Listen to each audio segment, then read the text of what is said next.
régulièrement par chez nous. Hein. Oui, ben voilà, vous n'allez pas faire cette vente finalement, hein. Mais d'où, Jean-Guy? D'où je vais pas faire la vente? Vous êtes grossier, Jean-Claude. Horriblement vulgaire. Et ça va en empirant. Hein. Le client qui va venir est un businessman de classe internationale, un VIP. Ces gens-là sont très susceptibles. Je ne veux pas prendre de risques, Jean-Claude, je suis désolé, mais on a que ce qu'on mérite. Hein. Mais Jean-Guy, enfin, c'est pas possible, Jean-Guy! Jean-Guy, enculé, là! Pourquoi c'est pas moi qui fais la vente, espèce de fumier face de moule? Putain, d'où je suis grossier, moi? Hein? D'où? Mais enfin, Jean-Claude, je sais pas, moi, tu peux balancer une phrase sans dire de grossièreté, quand même. Hein? Je te ferai répéter si tu veux pour rattraper le coup avec Jean-Guy. Bon, t'es gentil, mon vévère, mais faut pas se beurrer la face. On change pas à mon âge. Je parlerai jamais comme un technocrate de Bruxelles. Non. Hein? Je suis qu'un petit commercial, un bouseux de province, tout juste bon à faire couiner la ménagère sur la toile cirée. Ouais, qu'est-ce qu'il y a? T'en veux, toi aussi? Et je me casse. Tu vas où? Je vais au balto. Je vais retrouver les miens. Hein? Au moins, on me jettera pas la pierre pour me battre. J'ai pris 10 ans, vévère. 10 ans. Putain de sa mère! Il faut absolument que je parle à Jean-Guy. Vous l'avez détruit, vous l'avez laminé. Vous n'aviez pas le droit de lui enlever cette vente. Écoutez, Hervé, je suis déjà bien bon de garder cet alcoolique notoire, incapable de dire 3 mots sans y glisser une grossièreté et qui ne sait pas se tenir devant les dames. Vous savez combien de plaintes nous avons eues à son sujet? Non, arrêtez, Jean-Guy, vous savez très bien que c'est notre meilleur vendeur. Vous faites une erreur stratégique énorme, vous allez le payer, Jean-Guy. Hervé, le client qui va venir d'une minute à l'autre représente 3 ans de commande, vous sévissez. Je vais pas le laisser entre les pattes de ce grossier personnage. Puis méfiez-vous, vous. Parce Attention, pas de menace, Jean-Guy. Monsieur Pascour, Jean-Guy Lecointre, vous avez fait bon voyage? Ouais. Alors, nonobstant quelques difficultés à vous trouver un interlocuteur pour élaguer la base des questions techniques inhérentes à la conclusion d'un accord... Bon, allez, arrête de tortiller du cul, on comprend que dalle. Avec moi, faut que ça chie droit. Quand je mets les couilles sur la table, faut qu'en face, c'est du répondant, pigé. Il est où le commercial? Ah, il arrive d'une minute à l'autre. Appelez Jean-Claude, et vite. Je crois pas qu'il est un peu vulgaire. Hervé. Bon, eh ben mon petit Gilbert, je crois qu'on a fait le tour, hein. Il y a encore quelques poils de cul qui dépassent du contrat, mais t'inquiète pas, on lui fera le maillot avant de conclure. Un contrat, c'est comme une jeune mariée. Faut que ce soit bien propre pour la nuit de noces, sinon ça laisse des regrets. Tout juste. Au plaisir, j'y sais. Allez. Votre bourre, hein.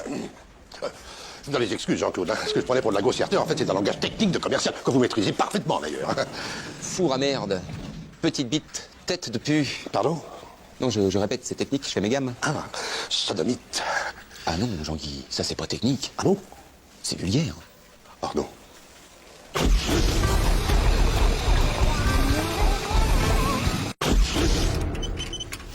Ah, mais vous l'aurez voulu, je quitte la table de négociation. Puisque c'est comme ça, moi je quitte la table de négociation. Attention, Jean-Guy, hein. Je quitte la table de négociation. Et qu'est-ce que vous faites, Hervé? On nous attend à la table de négociation. Oui, j'arrive, Jean-Guy, j'arrive.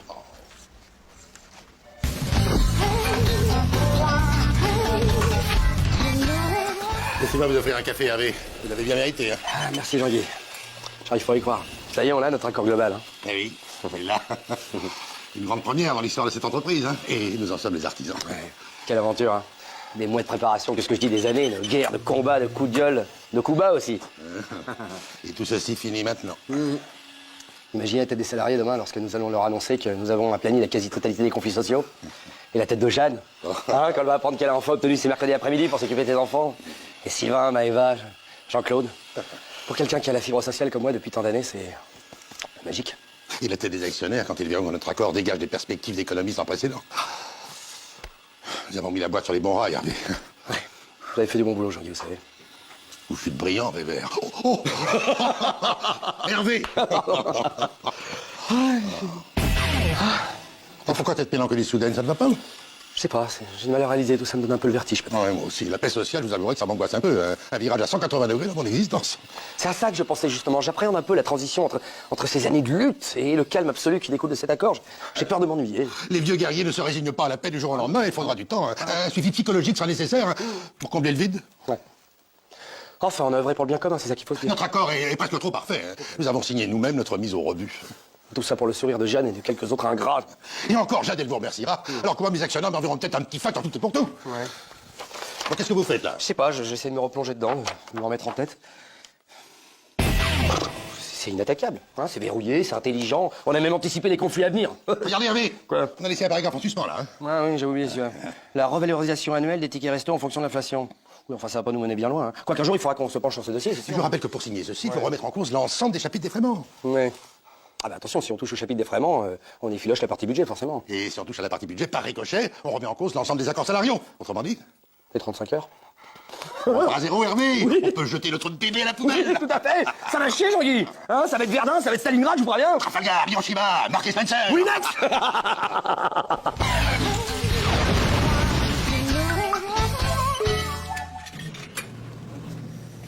Alors, comment ça s'est passé? passé? Comment ça s'est passé? Qu'est-ce que tu croyais avec ton sourire imbécile? C'est la guerre, c'est la guerre. Dis donc, Jeanne, vous avez fait 2 heures de bus pour venir travailler ou pour prendre un café? Mais voyons, Non, non, non, non, laisse. Il est 9h moins 2, je vous signale. Hein. Alors n'abusez pas de la naïveté de Jeanne pour l'intimider et l'humilier. Soit, mais méfiez-vous, Jeanne. Je vous ai à l'œil. Pourquoi tu ris, toi? Ouais, je ris, parce que la vie est belle, Jeanne. La vie est belle. Un café?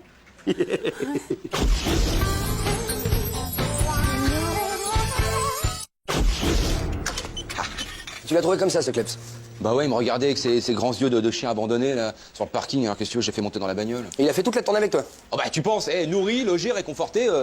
Et puis moi, la misère, ça m'émouvoit. Hein. Oh ouais, Jean-Claude. Combien de fois je t'ai vu passer devant un miséreux, tu leur donnes jamais rien à part un coup de pied? Bah justement, lui, il m'a rien demandé. Trop fier pour ça, c'est ça qui m'a plu. Ouais. Hein?